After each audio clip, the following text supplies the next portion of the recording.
Hello, everyone, and welcome back to Comic Book Thursdays. I know today is Friday. I'm a little bit behind, but I'm just going to keep rolling with it and call it Comic Book Thursdays.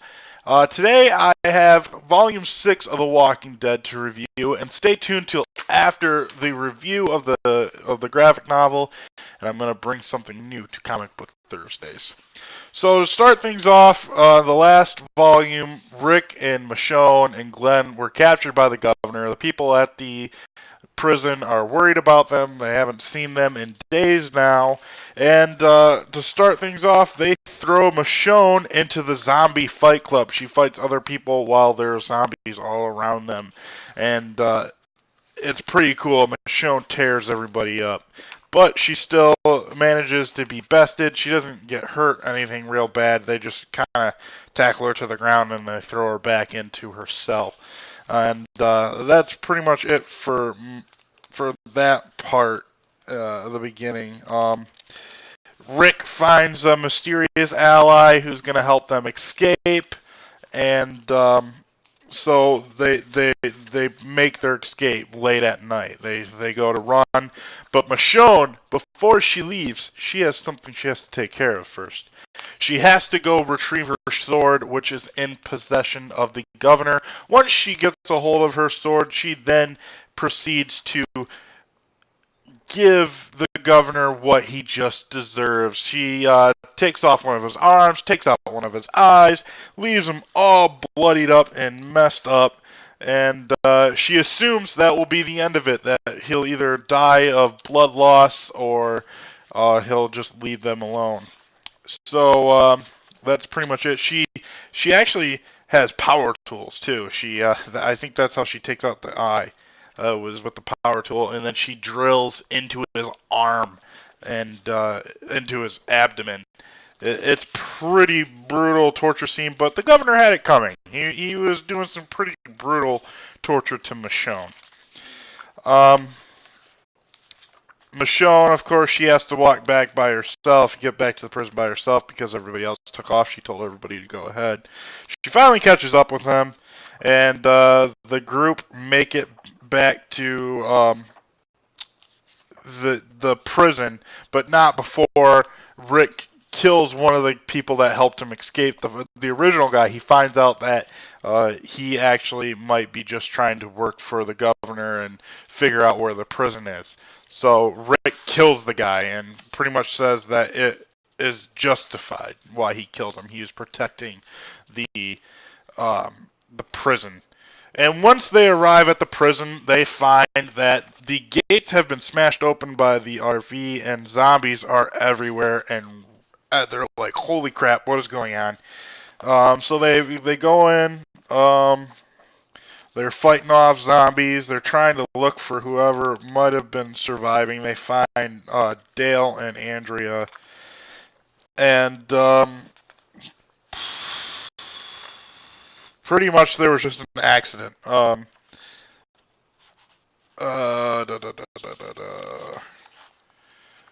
Yeah, so there was just an accident apparently, and they clear out the bodies and they refortify the fence. And the way that you see in the show how they decide to get rid of the bodies, they start to burn them to make room for like when they start growing crops and things like that.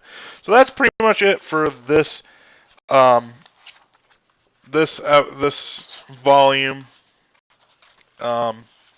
Actually, Rick doesn't kill him on the way to the prison. He actually he gets all the way to the prison, the guy that helped them escape, and then he sees the guy running back to Woodbury, and that's when he goes and kills him. And that's when he justifies killing him.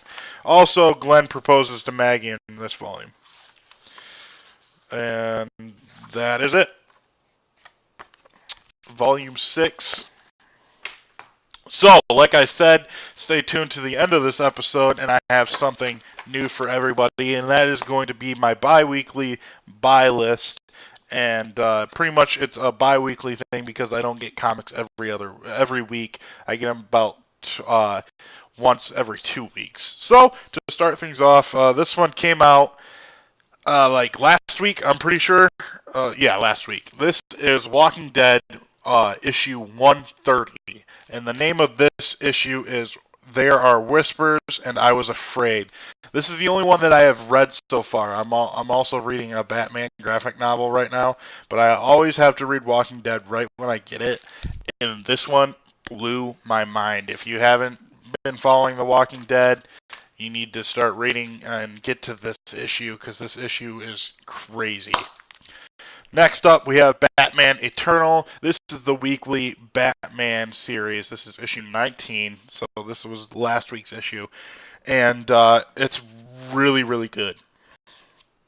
And when it first started, Gordon was chasing after a criminal, and he thought the criminal was holding a gun in his hand, so Gordon took a shot at this guy. He missed, and he hit something vital to the subway systems, and just a bunch of people died. And so now Batman is having to clean up Gotham without Gordon's help. There is a new guy that Gordon just hired in before he got put into jail for killing innocent people on accident. If he was manipulated by the bad guys in some way, then it's not his fault. But more than likely, it seems like Gordon might be getting older or something, and he hallucinated the bad guy holding a gun. So this is a really good read, Batman Eternal. I'm really enjoying it. It has every different Batman character. It has the Red Hood, Jason Todd. It has Tim Drake's Red Robin. It doesn't have Nightwing because Nightwing is supposedly dead right now. So they have no Nightwing, but Batgirl is in it. The Batwing, which is a new Batman character introduced in the New 52, and a slew of Batman's villains who are just taking advantage of the Batman being overworked. Next up, I have Batman issue 34, and they just finished up the Batman Zero Year, so I'm very interested to see what they're going to do with the Batman future in this one. I haven't read anything really yet, like I said. Next up, we have Miles Morales Ultimate Spider-Man issue number 4. Now, Miles Morales, he took over as the Spider-Man about 2 years ago now, I think, and we'll get into more depth and in another review that I'm going to do later on. But there's 2 Spider-Man now, and that's all you need to know, pretty much. It's a really good read. If you haven't read any of the Ultimate Spider-Man, it's really, really good. One of my favorite Spider-Man comics right now. Next up, we have Original Sin, Amazing Spider-Man, issue 5. Now, if you know, Superior Spider-Man took over Amazing Spider-Man after Amazing Spider-Man issue 700. So they did the Superior Spider-Man, and everyone thought that this was going to be the new Spider-Man. And pretty much Doc Ock took over as Spider-Man. He swapped brains, and Doc Ock's body died, essentially killing Peter Parker. But Peter Parker was still able to have some of his subconscious still in his brain and his body, and Doc Ock just recently gave Peter Parker back control of his body. Now we have the volume 3 or 4 of the Amazing Spider-Man. I don't know what it is, but Original Sin is a storyline that's going on right now in the Marvel Universe, and pretty much they're rewriting some of the past of all their Marvel characters, and the last issue 4 of Amazing Spider-Man was really interesting. They introduced this new character who is going to be a love interest for Spider-Man, maybe. It kind of seemed like their biology makeup was making them want to be together, and it was interesting as hell. I was like, whoa. So I can't wait to read this one. And lastly, I have All New X-Men, issue 30. Now, I've always wanted to read X-Men comics. I tried several times before the Avengers versus X-Men storyline to read something of the X-Men, and I could never get into it because the X-Men stories are very hard to just jump into.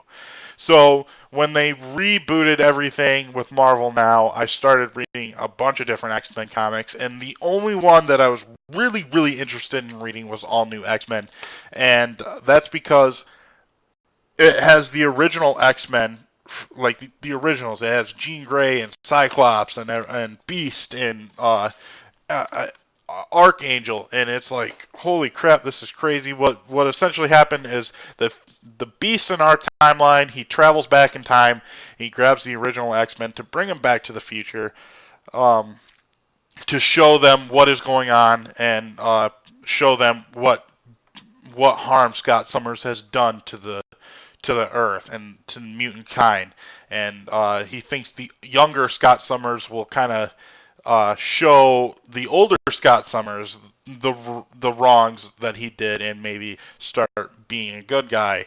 And it's really interesting because now they're stuck in our timeline, and they are originally with they were originally with like Beast and the Wolverine, Logan, and now they have gone over and now they're at the school with Cyclops and Emma Frost and Kitty Pryde. She was originally with Beast and Wolverine, but she decided to go with the younger X-Men because she has pretty much said, "I'm your teacher. I'm going to make sure you guys don't get in trouble while you're here." And it's a really good read. Issue 30. Things are getting pretty interesting with another future X-Men.